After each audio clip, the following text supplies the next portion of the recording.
পাগলে বলছে, আমার আল্লাহ যদি খুশি হয়ে আমাকে জাহান্নাম দেয় আলহামদুলিল্লাহ। এবার শিক্ষিত সমাজ যারা আমাদের মতো কিছু আছে না, বেশি পণ্ডিত, এবার যাই বলতেছেন আসলে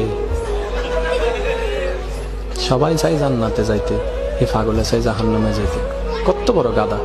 পাগলে মুস্কি হেসে বলে যে, হ্যাঁ ঠিকই বলছেন, আপনাদের মতো সুস্থ আমি হতে চাই না, এই পাগলেই থাকতে চাই।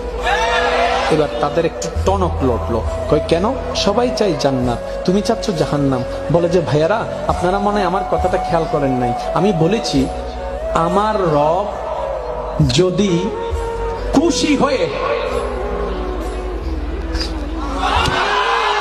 আমার রব যদি খুশি হয়ে আমাকে জাহান্নাম দেয় আমি সেটাও নিতে রাজি।